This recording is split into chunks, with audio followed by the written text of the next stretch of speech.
जितनी simple recipe होती है, उतनी ही ज़्यादा वो टेस्टी होती है। तो आज बनाने वाले हैं कढ़ी, पर एक ट्विस्ट के साथ में। इसमें हम डालेंगे सीज़नल सब्ज़ी, जिससे इसका टेस्ट और भी ज़्यादा बढ़ जाएगा।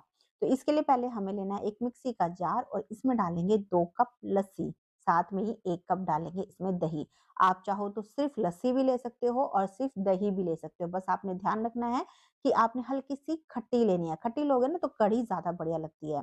साथ में ही 4 से 5 टेबलस्पून इसमें बेसन डालेंगे, 5 टेबलस्पून मैंने बेसन डाला है। 1 छोटी चम्मच धनिया का पाउडर, 1 तिहाई छोटी चम्मच हल्दी पाउडर, करीबन 2 छोटी चम्मच मैंने यहाँ डाली है हरी मिर्ची। ये हरी मिर्ची ज़्यादा तीखी नहीं थी, इसलिए मैंने क्वांटिटी थोड़ी ज़्यादा डाली है। आप अपने टेस्ट के हिसाब से देख लेना और टेस्ट के हिसाब से ही इसमें नमक डालना है। मैंने यहाँ पर 1 चम्मच डाला है अभी फिलहाल। बस अब आपने इसको अच्छे से मिक्स कर लेना है सारी चीज़ों को। अब इसके बाद हमने आँच पे कढ़ाई रखनी है और इसमें हम 2 टेबलस्पून सरसों का तेल डालेंगे। सरसों के तेल में कढ़ी बहुत अच्छी बनती है। अगर आपके पास सरसों का तेल नहीं है, आप नॉर्मल कोई-सा भी तेल इसमें ले सकते हो। इस तेल को पहले हमें धुआँ उठने तक गरम करना, फिर हल्का-सा ठंडा कर लेना है ताकि जो आगे हम चीज़ डालेंगे वो जले नहीं। अब इसमें 1 छोटी चम्मच हम मेथी दाना डाल रहे हैं। कढ़ी में मेथी दाना का बहुत बढ़िया टेस्ट आता है, तो हो सके तो आप इसे ज़रूर ऐड करना। और साथ में ही मैंने एक मीडियम साइज़ का प्याज़ भी डाल दिया है। अब इन दोनों ही चीज़ों को हम मीडियम आँच पे अच्छे से भून लेंगे। इसका कलर चेंज करने की ज़रूरत नहीं है, बस इतना ही भुनना है कि जो प्याज़ है उसका अच्छे से कच्चापन खत्म हो जाए। आप यहाँ देख रहे हो बढ़िया से प्याज़ भुन गया है। अब इस स्टेज पर इसके अंदर हम डालेंगे लस्सी वाला घोल और साथ में ही 4 कप इसमें पानी डालेंगे। अब कढ़ी है भई, इसको अच्छे से काढ़ना है हमें, तो इसलिए पानी की क्वांटिटी थोड़ी-सी ज़्यादा हमें डालनी है। अब इसके बाद तेज़ आँच मैंने पहले ही रखी है, आपने देख ली होगी। अब इस तेज़ आँच पे हम इसे कंटिन्यू चलाते हुए पहले एक उबाल आने देंगे। यहाँ पर आपने इसको छोड़ना नहीं है, नहीं तो यहाँ पर कढ़ी के फटने का थोड़ा-सा चांस रहेगा। अब यहाँ पर अगर फ्रेंड्स घर की लस्सी या दही आप यूज़ करते हो ना, तो चांस कम होते हैं कि आपकी जो कढ़ी है वो फटेगी। बहुत कम चांस होते हैं। अगर मार्केट वाली आप यूज़ करते हो ना, तो फिर आपने आँच को यहाँ पर लो और मीडियम के बीच में करना है और फिर कंटिन्यू चलाते हुए इसे पकाना है। तो अभी आप देख रहे हो अच्छा-सा कढ़ी में एक उबाल आ गया है। अब इस स्टेज पर आँच को हम लो कर देंगे और अब इसे बढ़िया से पकाएँगे। करीबन आधा घंटा आराम से इसको काढ़ना है हमें। जितना ज़्यादा आप बढ़िया से इसको काढ़ोगे ना, आपकी जो कढ़ी है उतनी ही ज़्यादा गज़ब की बनेगी। तो अब जब तक हमारी ये कढ़ी अच्छे से पक रही है, हम इसके लिए बना लेंगे पकोड़े। तो पकोड़ों के लिए यहाँ मैंने लिया है आधा कप मटर। आपने कढ़ी में नॉर्मल मटर डाल के तो कढ़ी बनाई होगी, पर आपने शायद पकोड़े के साथ कभी ना बनाई हो। पकोड़ों के साथ ये कढ़ी और भी ज़्यादा टेस्टी लगती है, तो एक बार आप ज़रूर बनाना इस तरीके से। अब मैंने इसमें थोड़ी-सी धनिया पत्ती भी डाल दी और साथ में 1 छोटी चम्मच के आस-पास मिर्च भी ऐड की है। जैसे मैंने आपको पहले बताया था, ये मिर्च ज़्यादा तीखी नहीं थी, तो मैंने क्वांटिटी थोड़ी ज़्यादा रखी है। आप अपने हिसाब से इसको थोड़ा-सा एडजस्ट कर लेना। बस अब आपने इसको पीस लेना है। यहाँ पर बिल्कुल फाइन पेस्ट नहीं बनाना है, थोड़ा-सा दरदरा टेक्सचर आपने रखना है। उसी से जो पकोड़े हैं ना वो ज़्यादा बढ़िया बनेंगे। आप यहाँ देख रहे हो हल्का-हल्का सा दरदरा है, तो ऐसा ही आपने यहाँ पर मटर को पीसना है। अब इस स्टेज पर इसके अंदर हम आधी छोटी चम्मच धनिया का पाउडर डाल देंगे, साथ में आधी छोटी चम्मच डालेंगे जीरा। यहाँ पर आप भुने जीरे का पाउडर भी डाल सकते हो। 1/4 छोटी चम्मच हल्दी पाउडर और 3 टेबलस्पून बेसन।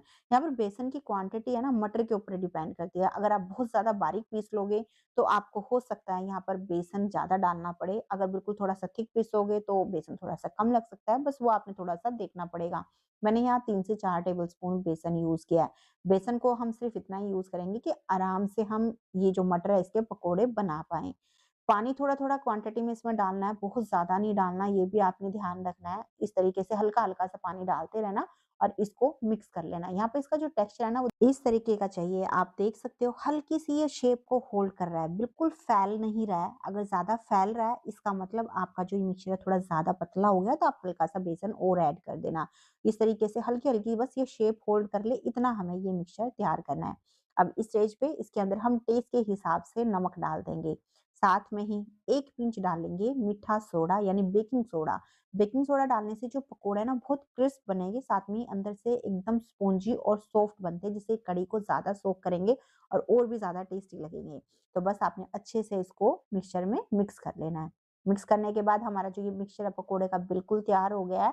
पर पकोड़ों को फ्राई करने से पहले हम यहाँ कढ़ी को भी बीच में सँभालते रहेंगे ताकि ये नीचे तली पर लगे नहीं। तो अभी यहाँ मैंने ऑयल को गरम होने के लिए भी रख दिया था। इन पकोड़ों को हमें मीडियम गरम तेल में फ्राई करना है। आप जैसे देख रहे हो मैं पकोड़े इसमें डाल रही हूँ, इसके साइड में मीडियम साइज़ के बबल्स आ रहे हैं। बस इतना तेल हमें यहाँ पर गरम रखना है। और पकोड़ों के मिक्सचर को आपने थोड़ा-सा ऑयल के पास में जाकर छोड़ना है ताकि जो ऑयल की छींटे हैं वो आपके ऊपर ना आए। और शेप भी बहुत ज़्यादा बड़ी नहीं बनानी, थोड़ी छोटी-छोटी शेप रखोगे ना तो ज़्यादा बढ़िया रहेगा क्योंकि हमने इसमें बेकिंग सोडा डाला है तो ये अपने साइज़ से फूल के थोड़ी-सी बड़ी हो जाती हैं। तो एक बार में जितनी भी आपके कढ़ाई में पकोड़े आते हैं उतने आप डाल देना। इनको डालने के बाद आँच को हम मीडियम और हाई के बीच में रखेंगे और इन्हें थोड़ा-सा ना फ्राई होने देंगे। जब आपको लगे कि हल्के-हल्के से ऊपर इनकी शेप क्रिस्प होने लगी है, उसके बाद हम इसे झरनी से या फिर चम्मच वगैरह से उलट-पलट कर देंगे। बस अब आप थोड़ा बहुत बीच-बीच में इसको उलट-पलट कर देना ताकि ये बढ़िया से चारों तरफ से फ्राई हो जाएँ। तो आप यहाँ देख रहे हो कि पकोड़े अच्छे से फ्राई होके क्रिस्प हो गए हैं, तो बस इसे हम निकाल लेंगे और इसी तरीके से जो थोड़ा बहुत मिक्सचर बचा हुआ है, उसके भी पकोड़े बना लेंगे। तो ये जो पकोड़े हैं बहुत टेस्टी लगते हैं। मैं आपको एक बार पास से दिखाती हूँ। देखो ऊपर से एकदम क्रिस्प होते हैं ये और अंदर से सॉफ्ट होते हैं। इसको सिंपल आप अपनी कोई भी मनपसंद चटनी या सॉस के साथ ऐसे भी खा सकते हो, बहुत अच्छे लगते हैं। पर इसे हम कढ़ी में यूज़ करने वाले हैं और इधर जो हमारी कढ़ी है इसे मैंने उबाल आने के बाद धीमी आँच पे 30 मिनट के लिए पका लिया है और आप यहाँ देख रहे हो पहले से ही अच्छी खासी गाढ़ी हो गई है। यहाँ पर कढ़ी को आप मीडियम टेक्सचर में रखना, बहुत ज़्यादा गाढ़ी मत रखना। ज़्यादा गाढ़ी रखोगे ना तो ठंडी होने के बाद ये और भी ज़्यादा गाढ़ी होती रहती है, इसलिए मीडियम टेक्सचर में रखोगे ना तो एकदम परफेक्ट रहेगी आपकी कढ़ी। यहाँ पर इसको थोड़ा-सा टेस्ट कर लेना, अगर आपको नमक मिर्च वगैरह कुछ कम लग रही है तो एडजस्ट कर लेना। अब इस स्टेज पे बस हम पकोड़े डाल देंगे और साथ में डाल देंगे धनिया पत्ती और बस अच्छे से इसे मिक्स कर लेना है। उसके बाद आँच को बंद कर देंगे, इसे हमें पकाना नहीं है अभी, ज़्यादा पका दोगे ना तो जो पकोड़े हैं वो बहुत ज़्यादा मैशी हो जाएँगे। तो अब आप चाहो तो इसको ऐसे ही सर्व कर सकते हो, नहीं तो इसमें हम एक स्पेशल तड़का लगाएँगे जिससे इस कढ़ी का टेस्ट बहुत ही बढ़िया आएगा। तो उसके लिए मैंने 2 टेबलस्पून घी को गरम कर लिया है। इसके अंदर मैं डाल रही हूँ 1 छोटी चम्मच जीरा, 1 चौथाई छोटी चम्मच हींग, साथ में 5 से 6 सूखी वाली लाल मिर्च, छोटे साइज़ की डाली है मैंने और इनको आपने ज़रूर ऐड करना है। इनका जो फ्लेवर होता है ना कढ़ी में बहुत बढ़िया लगता है। साथ में 1 टेबलस्पून डालेंगे इसमें लहसुन, अगर आप लहसुन नहीं खाते हो तो स्किप कर सकते हो और 1 छोटी चम्मच कश्मीरी मिर्च पाउडर। बस अच्छे से इसे भून लेंगे घी में और फिर ये तड़का डालेंगे इसके ऊपर और बस तैयार हो गई हमारी ये बहुत ही चटपटी और टेस्टी सी कढ़ी। अब इस कढ़ी को ना आप ढक कर रख देना 5 मिनट के लिए ताकि जो तड़के का फ्लेवर है वो बढ़िया से कढ़ी के अंदर तक चला जाए। तो आपने देखा कढ़ी बनाना वैसे भी बहुत ही ईज़ी होता है, पर इन पकोड़ों के साथ में ये कढ़ी बहुत ही ज़्यादा टेस्टी लगती है। अगर अभी तक आपने ये ट्राई नहीं किया ना, तो इसको ज़रूर ट्राई करना, बहुत पसंद आएगी सभी को। तो फ्रेंड्स आज की रेसिपी आपको कैसी लगी प्लीज़ कमेंट ज़रूर करना। अगर आपको ये थोड़ी-सी भी पसंद आती है ना, तो एक प्यारा-सा लाइक और शेयर भी ज़रूर कर देना। आपके लाइक और कमेंट से मुझे बहुत मोटिवेशन मिलता है और साथ में मुझे पता भी चलता है कि आपको रेसिपी कैसी लग रही है। और अगर आपको ऐसी ही ईज़ी रेसिपी पसंद है जो आप आसानी से घर पे बना सको तो चैनल को सब्सक्राइब भी कर लेना। तो चलिए फिर मिलते हैं आपसे एक नई रेसिपी के साथ में।